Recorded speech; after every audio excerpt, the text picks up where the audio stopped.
प्यारे बच्चों, एक बार आपका लक्ष्य क्लासेस में फिर से स्वागत है। आज बड़ी खुशी का दिन है कि एजुकेशन सिस्टम में नया बदलाव किया गया है। न्यू एजुकेशन पॉलिसी 2020 लागू होने जा रही है, जिसको नई शिक्षा नीति कहते हैं।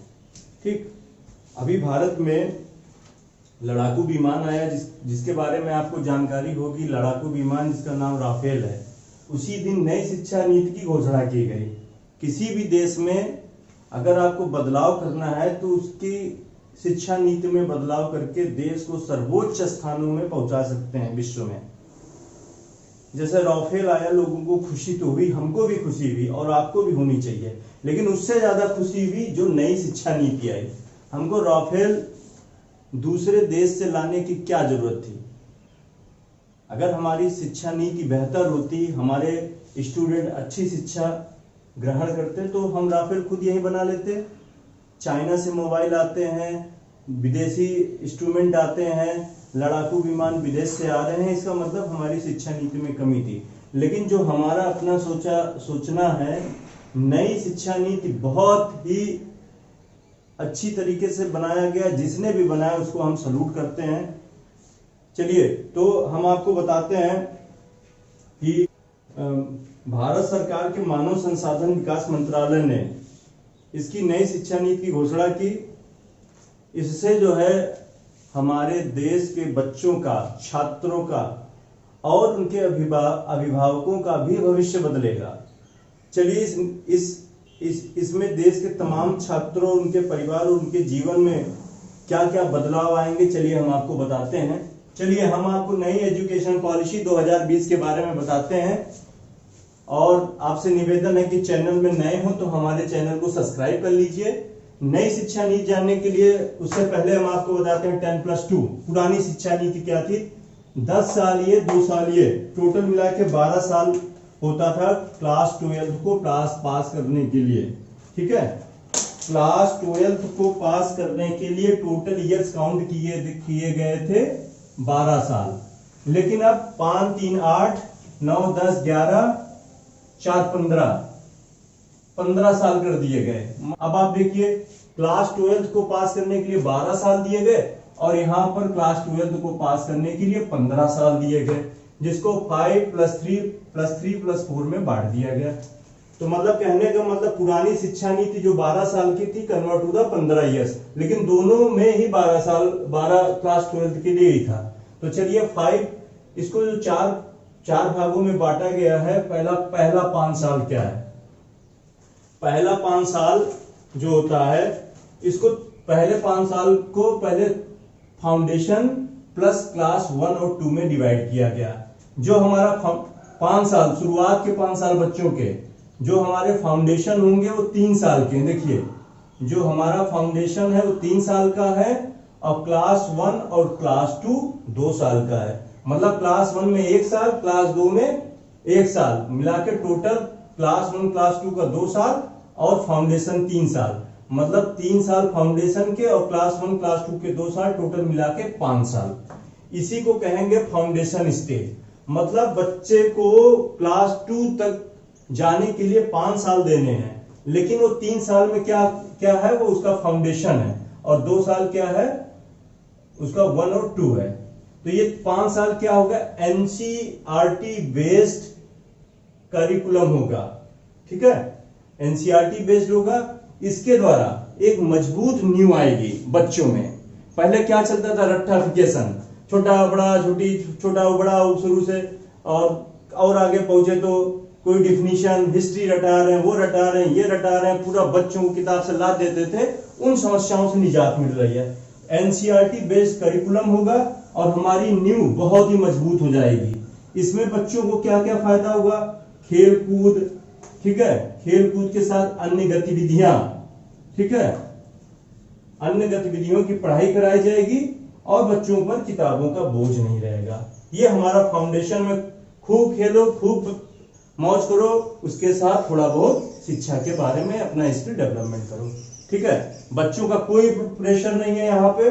ठीक, जब 5 साल के बाद 5+3 में आते हैं तो उसमें कौन कौन सी क्लास पढ़ना है आपको?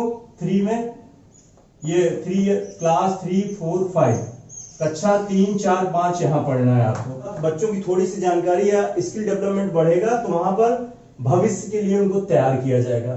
3, 4, 5 में बच्चों के भविष्य के लिए तैयार किया जाएगा। और वहां पर आपको विज्ञान, गणित, कला, सामाजिक विज्ञान, ह्यूमैनिटीज आज जैसे विषयों का अध्ययन कराया जाएगा। उसके बारे में आपको थोड़ी बहुत जानकारी दी जाएगी कि ऐसे ऐसे सब्जेक्ट हैं और आपका रुचि कहाँ पे है। ठीक है, यहाँ पर बच्चों को रुचि डेवलप की जाएगी। ये 3, 4, 5 में होगा। क्लास 3 में जब आप पहुंचेंगे, नहीं ये हो गया। जब +3 के बाद +3 फिर आएगा 3 साल का, तो उसमें 6, 7, 8 पढ़ेंगे आप। तो उसमें तय पाठ्यक्रम के अनुसार पढ़ाया जाएगा। जो आपका पाठ्यक्रम रहेगा वहां पर आपको पढ़ाया जाएगा। ठीक है, जब आप +4 में पहुंचेंगे तो 9, 10, 11, 12 9, 10, 11, 12 रहेगा। ये आपका 5+3+3+4 का लास्ट स्टेज रहेगा। इसमें किसी विषय के प्रति गहरी समझ आप में पैदा हो जाएगी कि आपको क्या अच्छा लग रहा है। हिस्ट्री अच्छी लग रही है, ज्योग्राफी अच्छी लग रही है, साइंस अच्छा लग रहा है, फिजिक्स अच्छी लग रही है, केमिस्ट्री अच्छा लग रहा है, ह्यूमैनिटीज अच्छा लग रहा है यहाँ पर। ठीक है, किसी विषय के प्रति गहरी जानकारी हो जाएगी, समझ हो जाएगी, विश्लेषण क्षमता को बढ़ाया जाएगा और जीवन में बड़े लक्ष्य के लिए आपको प्रेरित किया जाएगा। ये हो गया आपका 10+2 को बांट दिया गया 5+3+3+4। ठीक है, उसके बाद क्या बदलाव हुए, आगे क्या होगा, स्कूलों में स्ट्रीम सिस्टम खत्म। ये समझ लीजिए बहुत ही बड़ा चेंज किया शिक्षा में। और ये जो अभी किया इनको सन 2000 के आसपास में कर दिए होते। अगर कर दिए होते तो हम लोग को भी फायदा हो जाता। 2000 के आसपास 5, 10, 2 चाहे जब कर दिए होते, लेकिन लेट कर गए। लेकिन जब जागो तब सवेरा, बहुत अच्छी बात है। तो स्कूलों में स्ट्रीम सिस्टम खत्म। ये उन बच्चों के लिए बहुत बड़ा फायदा है। जैसे पहले क्या था, साइंस, आर्ट और कॉमर्स 3 भागों में बांट दिया जाता था, 1, 2, 3। अब ये सिस्टम पूरी तरीके से स्ट्रीम सिस्टम को खत्म किया गया। ये बहुत बड़ी चीज है, बहुत बड़ा बदलाव है और बहुत जरूरी था।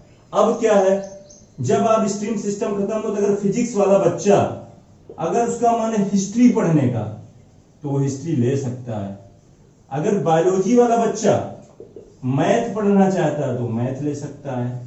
ठीक, साइंस वाला बच्चा जो भी सब्जेक्ट है, अगर वो आर्ट लेना चाहता है, क्या साइंस के बच्चों को आर्ट नहीं आता, कला नहीं बना पाते? तो ये सब सब्जेक्ट हैं कि अब स्ट्रीम सब्जेक्ट खत्म हो गया। आप साइंस के साथ आर्ट पढ़ सकते हैं, आर्ट के साथ अकाउंटिंग पढ़ सकते हैं, सब झंझट ही खत्म। तो कहने का मतलब आपको जिस विषय में रुचि हो आप उस विषय को ले सकते हैं। ये बहुत ही सराहनीय कार्य। ठीक है, स्कूलों में स्ट्रीम सिस्टम खत्म किया गया। 5वीं तक की क्लास, 5th तक की क्लास आप जो है अपनी मातृभाषा,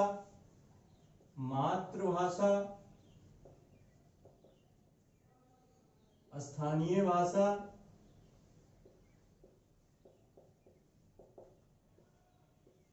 व राष्ट्रभाषा में कर सकते हैं। ठीक, तो कहने का मतलब किस, यहां पे क्या दिखाया गया, अंग्रेजी की अनिवार्यता खत्म। अंग्रेजी की अनिवार्यता खत्म। मतलब जो इंग्लिश मीडियम के स्कूल पनप रहे थे उन लोगों के लिए बहुत बड़ा खतरा आ गया। अब वो जबरदस्ती आपसे नहीं कहेंगे कि अंग्रेजी पढ़ो, अंग्रेजी पढ़ो।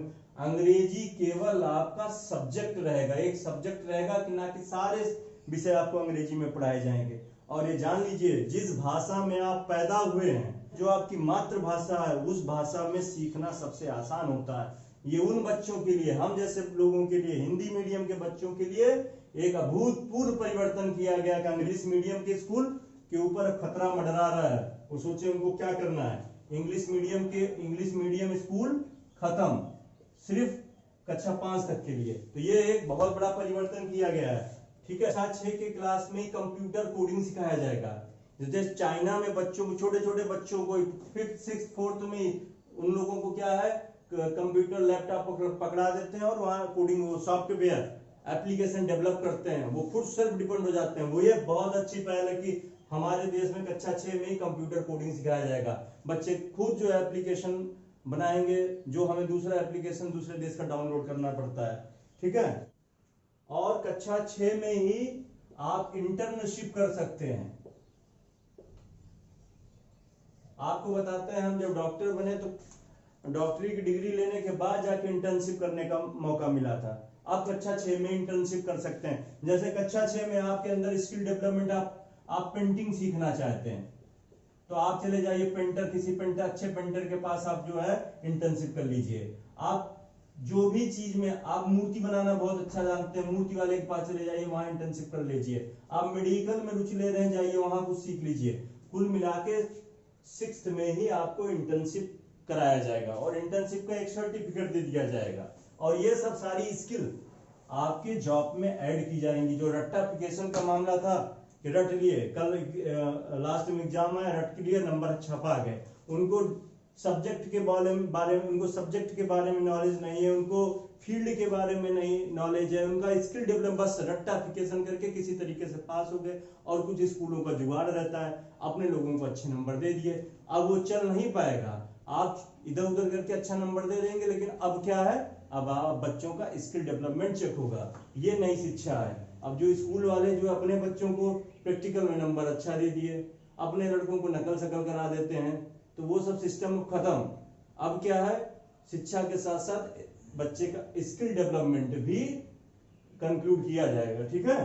ठीक, कक्षा 9 से लेके 12 तक की परीक्षा, पहले बच्चे क्या करते थे, आखिरी साल में एग्जाम देते थे, आखिरी में एग्जाम दे देते थे, 10 दिन रट लेते थे और पास हो जाते थे। आखिरी साल के आखिरी में एग्जाम दे देते थे। लेकिन अब ऐसा नहीं है। अब 9 से लेके 12 तक कक्षा 9 से 12 तक सेमेस्टर होंगे। क्या होंगे, सेमेस्टर। एक साल में 2 सेमेस्टर, पहला सेमेस्टर, दूसरा सेमेस्टर। एक सेमेस्टर 6 महीने का, एक सेमेस्टर 6 महीने का। मान लीजिए आप क्लास 12 में हैं, तो एक सेमेस्टर 6 महीने का, एक सेमेस्टर 6 महीने का। दोनों सेमेस्टर का अंक जुड़ेगा, 6 महीने में एग्जाम होंगे और दोनों सेमेस्टर का अंक आखिरी में जुड़ जाएगा, फाइनल मार्कशीट बन जाएगी, ठीक है, फाइनल मार्कशीट। ठीक, उसके बाद देखिए क्या परिवर्तन हुआ। एक बोर्ड परीक्षा क्या होगा, उसको आसान किया जाएगा, छात्रों की क्षमता आकी जाएगी, उनका स्किल डेवलपमेंट चेक किया जाएगा और बोर्ड परीक्षा उनकी मातृभाषा में होगा। देखिए कितनी खुशी की बात है। ये देखिए रिपोर्ट कार्ड कैसे बनेगा, उनके दोनों सेमेस्टर एग्जाम, उनका व्यवहार, एक्स्ट्रा एक्टिविटीज और उनका स्कूल में प्रदर्शन क्या है, खेल में क्या रुचि है, एक्स्ट्रा एक्टिविटीज क्या है, उनका व्यवहार क्या है और एग्जाम, ये सब मिलाकर क्या है, उसका जो है रिपोर्ट कार्ड तैयार होगा। तमाम बच्चे खेल में अच्छा प्रदर्शन करते हैं, उनका रिपोर्ट कार्ड गड़बड़ा जाता है। सेमेस्टर में अच्छा करते हैं, कुल मिलाकर टोटल जब उनका जो एग्जामिनेशन होगा तो वो सही से रिपोर्ट कार्ड तैयार होगा। और रिपोर्ट कार्ड 360 असेसमेंट भी होगा। बच्चे खुद को अंक दे देंगे, उनके दोस्त भी अंक देंगे और उनके टीचर भी अंक देंगे। ये भी एक बहुत बड़ा निर्णय लिया गया है। सबसे बड़ा परिवर्तन कहाँ हुआ, 10+2 को जो चेंज किया गया वो तो सराहनीय है, उससे ज्यादा बड़ा काम कॉलेज में जो बदलाव कर दिया। जैसे आपको किसी कॉलेज में एडमिशन लेना है तो पहले क्या था कि आपके इंटरमीडिएट में 55% मार्क रहेंगे तभी आप फॉर्म भर सकेंगे। लेकिन अब बदलाव क्या किया गया, बदलाव ये किया गया है कि मार्क अनिवार्यता खत्म कर दी गई।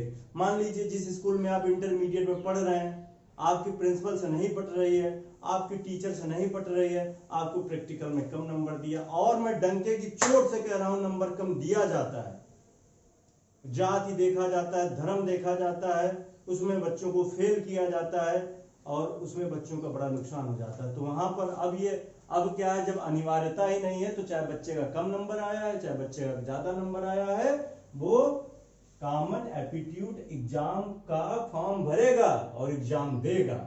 इसलिए अब उन टीचरों के लिए खतरा है जो पढ़ाते कम है, बच्चों की जाति ज्यादा देखते हैं, बच्चों का धर्म ज्यादा देखते हैं कि वो कहीं छोटी जाति का है, कहीं वो बड़ी जाति का है। अरे बच्चों की कोई जाति नहीं होती है, वैसे तो आदमी की भी कोई जाति नहीं होती है। जातियां सिर्फ जानवरों में है। ह्यूमन तो एक स्पीसीज है, लेकिन इन मंद बुद्धियों को कौन समझाए। ठीक है। कॉमन एप्टीट्यूड एग्जाम क्या है? तो कॉमन एप्टीट्यूड में जो परसेंट मार्क अनिवार्यता था बिल्कुल खत्म कर दिया गया। अब कैसे फिर आपका टेस्ट होगा? आप जब 12वीं का एग्जाम में जितना नंबर पाए हैं प्लस कॉमन एप्टीट्यूड टेस्ट जो देंगे, दोनों को जोड़ के जो नंबर आएगा उसी हिसाब से आपको मनपसंद कॉलेज मिल जाएगा। कितना बढ़िया काम है ये। इसको सब बहुत पहले लागू कर देना चाहिए था। इसीलिए हमारे देश के बच्चे राफेल नहीं बना पाते, मोबाइल नहीं बना पाते, यहाँ की टेक्नोलॉजी इसीलिए खराब है, शिक्षा नीति गड़बड़ थी। लेकिन अब जिसने भी बनाया, मैं उसको सल्यूट करता हूं कि ये देश के लिए, दुनिया के लिए, देश के लिए भारत की सबसे बड़ी योजना रहेगी। आगे देखते हैं। ग्रेजुएशन लगभग 3-4 सालों में होता है। इसमें एक बहुत अच्छा काम इन्होंने किया ग्रेजुएशन के लिए, मल्टीपल एंट्री मल्टी एग्जिस्ट। मतलब जैसे आपका कोर्स आपने का एडमिशन हो गया बी फार्मा में, 4 साल का कोर्स है। अब 4 साल के कोर्स में बी फार्मा में क्या करते हैं? अगर आप फर्स्ट ईयर में हैं, सेकेंड ईयर में तो चले गए और आप थर्ड ईयर में आप एग्जाम दे रहे हैं, एग्जाम दे लिए या कोई घटना घट गई या आपके घर में एक्सीडेंट हो गया या कोई बात, any casualty of your family, कुछ भी आपके घर में, परिवार में कुछ भी हो जाता है और आप यहाँ एग्जाम देने के लायक नहीं है, यहाँ छोड़ के चले गए, या थर्ड ईयर कंप्लीट होके छोड़ के चले गए, या आपके पिताजी के पास पैसा नहीं है, तो आप यहाँ से थर्ड ईयर से आप चले गए घर। आप डिग्री जो है, आप जिस डिग्री के लिए आए थे वो डिग्री कंप्लीट ही नहीं कर पाए। कोई भी एक्सटर्नल प्रॉब्लम है, फैमिली प्रॉब्लम, पैसे की प्रॉब्लम, रिश्तेदारी के problem, accident problem, medical problem, आप थर्ड ईयर से बाहर हो गए। लेकिन नई शिक्षा नीति ये कहती है जब आप सही हो जाएंगे फिर आइए थर्ड ईयर में, या थर्ड ईयर कंप्लीट करके गए हैं तो फोर्थ ईयर में एडमिशन लीजिए, या थर्ड ईयर छूट गया था तो आप फिर से आइए, थर्ड ईयर में पढ़िए और अपनी डिग्री को लेके चले जाइए। इसी को कहते हैं मल्टी एंट्री मल्टी एग्जिस्ट। किसी भी साल में एंट्री करिए, किसी भी साल में, लेकिन किसी भी साल में कैसे? पहले तो फर्स्ट ईयर में आना ही पड़ेगा, सेकेंड ईयर में आना ही पड़ेगा। तो कहने का मतलब मल्टी एंट्री मल्टी एग्जिस्ट। यहां अगर आप पहली साल छोड़ के चले जाएंगे तो कोई दिक्कत नहीं, आपको पहला साल काउंट करके सर्टिफिकेट कोर्स आपको दे देंगे। अगर आप सेकंड ईयर में छोड़ के चले गए तो आपको डिप्लोमा का सर्टिफिकेट दे देंगे। अगर आप थर्ड ईयर में छोड़ के चले गए तो बैचलर डिग्री दे देंगे, और फोर्थ ईयर में गए तो बैचलर डिग्री प्लस रिसर्च आपको मिल जाएगा। कॉलेज में तो लोग धमकी देते हैं, कहते हैं पास करके दिखाना। थर्ड ईयर में बहुत सारे कॉलेज हैं, अभी हम नाम नहीं लेना चाहते, अभी नाम ले लेंगे तो हमारे लोग ही हमारे पीछे पड़ जाएंगे। ऐसे ऐसे टीचर हैं जिनका हम नाम ले लें, थर्ड ईयर में कह रहे थे कि पास होके दिखाओ, डिग्री ले जा करके दिखाओ, हिम्मत हो तो डिग्री ले जाओ। ऐसे धमकियां देते हैं कॉलेज में प्रोफेसर। आप बताइए कितना उत्पीड़न करते हैं वहां विश्वविद्यालयों में प्रोफेसर। कहते हैं कि डिग्री, हिम्मत हो तो डिग्री लेकर जाओ। अब उनके मन में कुछ भी चलता हो तो मान लीजिए ऐसे ऐसे धमकियां मिलती हैं, कोई भी एक्सटर्नल है तो आपके लिए एक समस्या खत्म हो गई कि अगर आप, मतलब कभी कभी ये होता है कि किसी कॉलेज में होता है कि 4 साल 5 साल की डिग्री है, तो अगर आप 1-2 साल मान लीजिए किसी तरीके से आपको फेल कर दिया गया, आप खुद ही फेल हो गए तो आप बाहर चले जाएंगे।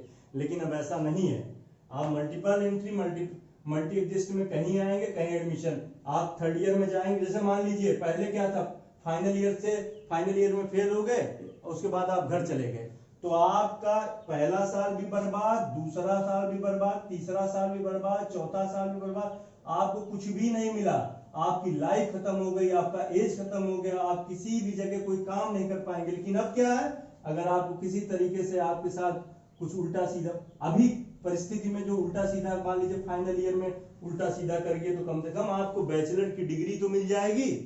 ये एक अभूतपूर्व परिवर्तन है, मैं फिर से उसको सल्यूट करता हूं जिसने इसको बनाया है। तो सबसे बड़ा काम उसने कर दिया, मल्टी एंट्री मल्टी एग्जिस्ट, जहां से आपका एडमिशन हो, जहां आपका छूट गया। कहने का मतलब you study in the third year, मान लीजिए आप थर्ड ईयर में, you study in the third year and any external problem you go to the home via the accident या any problem, family problem, to you come return to the college to the third year और the fourth year, जिसमें आप आएंगे। or come and continue your study in the 4th year and let to the degree of bachelor and research। और यहाँ तक सबसे बढ़िया multiple, यहाँ तक जो आपका स्कोर आप फर्स्ट ईयर में, सेकेंड ईयर और थर्ड ईयर में जो स्कोर किए हैं ये कहीं जाएगा नहीं। जब आप 4th ईयर में आएंगे तो तीनों साल का स्कोर आपका एक डिजिटल लॉकर बनेगा। उस डिजिटल लॉकर में आपका स्कोर काउंट करके स्कोर रख दिया जाएगा। जब आप दोबारा कभी लौट के आएंगे तो आपका 3rd ईयर का अंक पीछे से आगे जोड़ दिया जाएगा और आपकी डिग्री लेके चले जाएंगे। ये बहुत ही सराहनीय कार्य है, जितनी भी तारीफ करेंगे उतना ही कम है, ठीक है। इसको कहते हैं मल्टी एंट्री मल्टी एडजस्ट। अब किसी तरीके का कोई प्रॉब्लम नहीं है। चलिए फिर, बड़ी खुशी का दिन है। इसको जो है अभिभावक, छात्रों, विशेषज्ञों, जनप्रतिनिधियों और 1,25,000 ग्राम समिति के द्वारा उनसे जानकारी, उनसे आउटपुट लेके, उनसे विचार विमर्श करके नई शिक्षा नीति लागू की गई। 34 साल लग गए इसको। अच्छा, सभी विश्वविद्यालयों में आर्ट और ह्यूमैनिटीज पढ़ाया जाएगा। एक निश्चित फीस रहेगी। जो मनमानी करते हैं, मनमानी, जो स्कूल वाले, कॉलेज वाले मनमानी करते हैं, एक निश्चित फीस है। अगर उनसे कह दे 400 रुपए फीस है तो 400 रुपए ही फीस रहेगी। ये बहुत ही बड़ा काम इन्होंने किया है।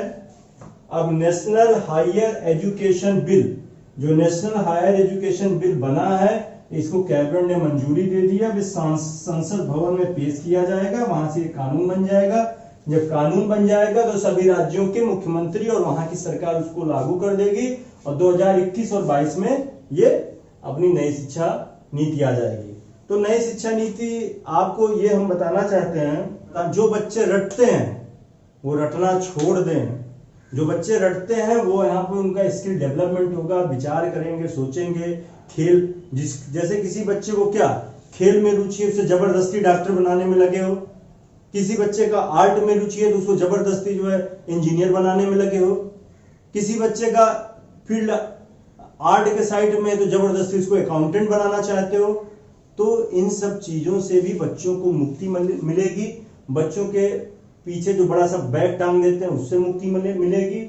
और जो कॉलेजों और विश्वविद्यालयों में जाति देख के नंबर देते हैं, आपको हम कहते हैं, खुला चैलेंज करते हैं, पूरे भारत के विश्वविद्यालयों का सर्वे कर लीजिए।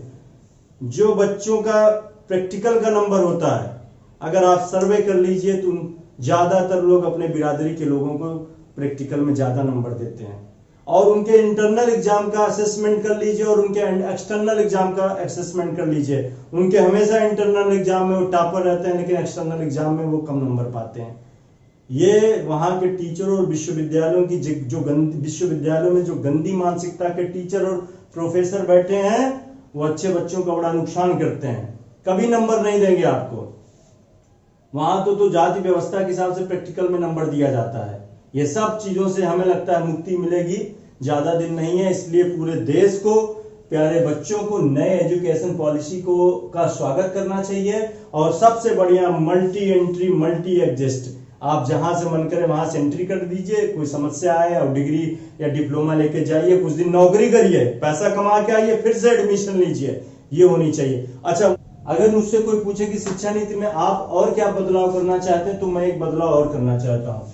जैसे पीएचडी मान लीजिए 5 साल की है, अगर उसमें पढ़ना कितना है, मान लीजिए 60 क्रेडिट पढ़ना है आपको, तो 5 साल का, तो 5 साल मिला के आप 60 क्रेडिट पढ़ना है। एक साल में इतना, एक साल में। लेकिन अगर कोई बच्चा बहुत टैलेंटेड है, तो अगर उसके अंदर क्षमता है कि 1 साल में या 2 साल में ही वो 60 क्रेडिट पढ़ ले, 60 क्रेडिट पढ़ ले, तो उसको पीएचडी की डिग्री 2 ही साल में दे देना चाहिए। अगर बहुत वो योग्य है तो उसको पीएचडी की डिग्री 1 ही साल में दीजिए।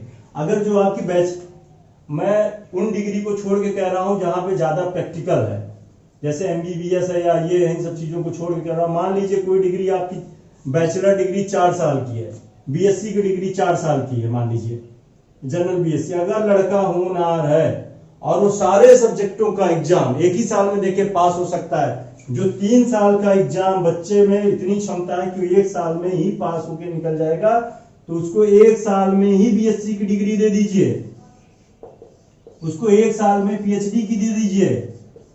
ठीक है, मतलब अगर बच्चा होनहार है, मेरे कहने का मतलब आप समझ रहे हैं, तो चाहे वो 50 क्रेडिट का है, चाहे वो 40 क्रेडिट का है, चाहे वो 20 क्रेडिट का है, बच्चा अगर होनहार है, बच्चा एग्जाम दे रहा है, पास हो रहा है, 60 तो अगर बीएससी वो 1 साल में कर लिया, एमएससी भी उसने 1 साल में कर लिया और पीएचडी भी उसने 1 साल में कर लिया। ऐसा नहीं जबरदस्ती सारे क्रेडिट का एग्जाम क्वालिफाई हो। तो कहने का मतलब 3 सालों में वो, सिर्फ 3 साल में वो बीएससी, एमएससी और पीएचडी 3 सालों में ही वो निकल जाएगा। ठीक है, तो कहने का मतलब 12th पास करने के बाद, 12th पास करने के बाद मतलब 18-20 साल तक, 18 तक मान लीजिए, मतलब 12th पास करने के 3 साल में ही वो पीएचडी कर लेगा। ये इसलिए जरूरी है कि बच्चे बहुत ही होनहार हैं इस समय और बहुत योग्य हैं। तो क्या जरूरत है उनको घसीट के, जो अगर इस तरीके से 4, 2, 6, 5, 11, अगर 11 साल का काम बच्चा 3 साल में कर ले रहा है तो उसके कितने साल बचे? 8 साल उस बच्चे के बच रहे हैं। और वो बच्चा 8 साल में क्या कर सकता है आप सोचिएगा। वो बच्चा आगे जाके क्या करेगा? औसत आयु आदमी की 60 से 65 साल है। अगर औसत आयु 60 से 65 साल है और बच्चा इतनी बड़ी बड़ी डिग्रियां लेने में उसकी आधी उम्र से ज्यादा 40 साल ऐसे ही बीत गया, और अगर ये सिस्टम लागू हो जाए जो मैं बता रहा हूं, कि बच्चे की काबिलियत को देखकर तुरंत एग्जाम लो, डिग्री दो, तो कहने का मतलब 20 साल का लड़का पीएचडी भी रहेगा और बचे 40-45 साल में दुनिया का वो हर काम कर सकता है। इसलिए टैलेंट के हिसाब से साल को कम कर देना चाहिए, बस बच्चे का एग्जाम करवा लीजिए। बहुत समझाया आपसे, बस निवेदन है कि चैनल को सब्सक्राइब करिए। इसके बाद हमने आपको कहा था विटामिन पढ़ाएंगे। नई क्लास के लिए तैयार रहिएगा। धन्यवाद।